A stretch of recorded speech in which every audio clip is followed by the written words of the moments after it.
entire crypto market, is driven by fear and greed. What is fear and greed?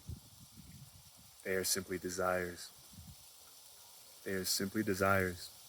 What are they desires for? More. FOMO. I have none. I need to get some.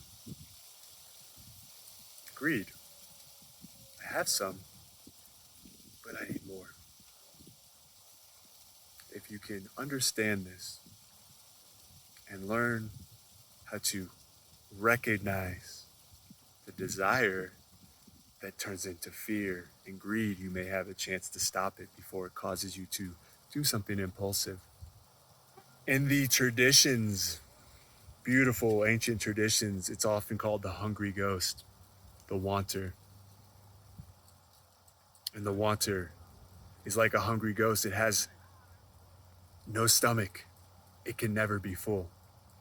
And these moments that we call happiness are just moments of not wanting. It's when the hungry ghost is finally quiet.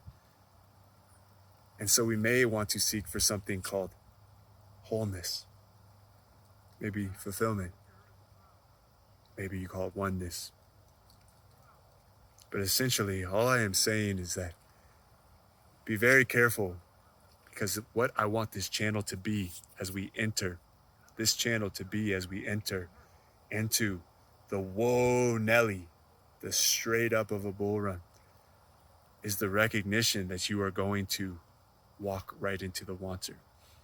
And yes, the wanter is not a bad thing, right? It helps us. I actually believe that we incarnated to do this divine dance, to walk the path, to make the mistakes, to learn the lessons, to continue to return home, and also to create from that abundance that we are. So important for you to be defined, because this is a world full of degens and greedy investors and institutions and market manipulating whales and all these things that essentially move the markets come down to two things, or one thing: desire. One thing: desire. You have fear, you have greed, which are born of desire. And desire, helps you get you out of bed so you can, take your morning dump, or have your morning coffee so then you can take your morning dump.